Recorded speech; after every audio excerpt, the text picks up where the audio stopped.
Students, this is Max Ma'am Sivagami. இப்போ நான் second volume 2 mark 3 mark உங்களுக்கு சொல்கிறேன். ஆக்சுவலாக செகண்ட் வால்யூம்னாலே உங்களுக்கு பயமாக இருக்கும். ஆனால் நான் கொடுக்குற 2 மார்க் 3 மார்க்கை நல்லா படிச்சுக்கோங்க. கண்டிப்பாக நிறைய மார்க் வாங்கலாம். இதில் செகண்ட் வால்யூமை பொறுத்தளவில் 8th சாப்டர், அதே மாதிரி 11th 12th இந்த 3 சாப்டர் நிறையா 2 மார்க் 3 மார்க் வரும். ஸோ இந்த 3 சாப்டரையும் நல்லா கான்சென்ட்ரேட் பண்ணுங்கள். அதே மாதிரி 10th இது 3 நல்லா கான்சன்ட்ரேட் பண்ணிங்க, நிறைய மார்க் வாங்கலாம். 2 மார்க் 3 மார்க்லாம் ஈஸியாகவும் இருக்கும். சரியா? இப்போ நான் சொல்கிறேன், அதை கண்டிப்பாக ஒர்க் பண்ணிட்டு இன்னும் ஒரே ஒரு நாள் தான் இருக்குது.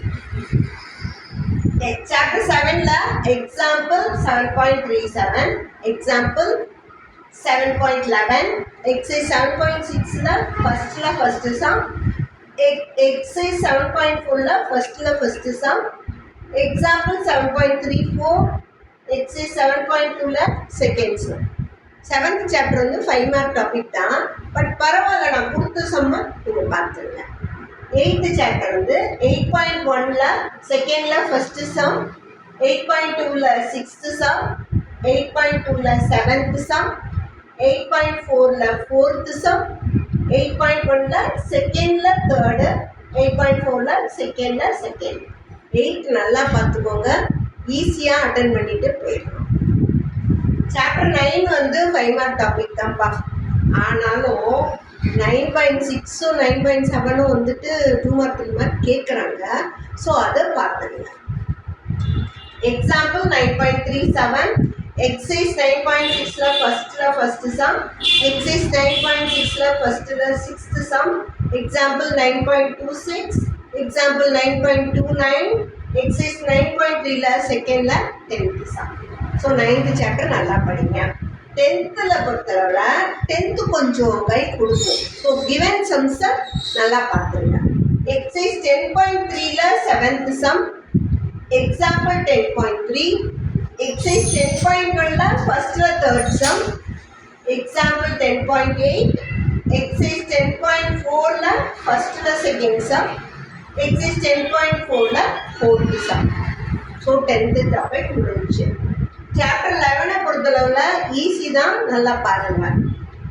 Example 11.8, example 11.6, example 11.2, example 11.1, example 11.15, exercise 11.1ல் 3rd sum, example 11.10. So 11th chapter கொஞ்சம் அண்டர்ஸ்டாண்டிங் த சம்ஸ்ன்ற மாதிரி இருக்கும். ஸோ அதையும் பார்த்து நீங்கள் செஞ்சு பார்த்துங்க. சாப்டர் 12 பொறுத்தளவில் ரொம்ப ஈஸியான டாப்பிக்கு, ஆனால் சில சமயம் கஷ்டமாக கேட்டுருவாங்க. ஸோ கொடுத்த சம்மை நீங்கள் கரெக்டாக படிங்க. எக்ஸாம்பிள் 12.8, எக்ஸைஸ் 12.1ல் 4th சம், எக்ஸாம்பிள் 12.16, எக்ஸைஸ் 12.2ல் 7th and 8th sum, exercise 12.1ல் 3rd சம். தியரம் 2 இருக்கு, அதையும் படிச்சிருங்க. 12.1, 12.2, எக்ஸாம்பிள் 12.7 நல்லா எழுதுங்க. ஒரு சில சம்மு 10 சம்முக்கு ஒரு சம் தெரியலன்னா அதுக்காக கவலைப்பட வேண்டாம். எல்லா சமயம் நல்லா ஒரு தடவை பார்த்து அடித்தல் திருத்தல் இல்லாமல் எழுதுங்க. நீட்டாக எழுதுங்க. Presentation is a must. So அழகாக எழுதி நிறைய மார்க் வாங்கணும். All the best children.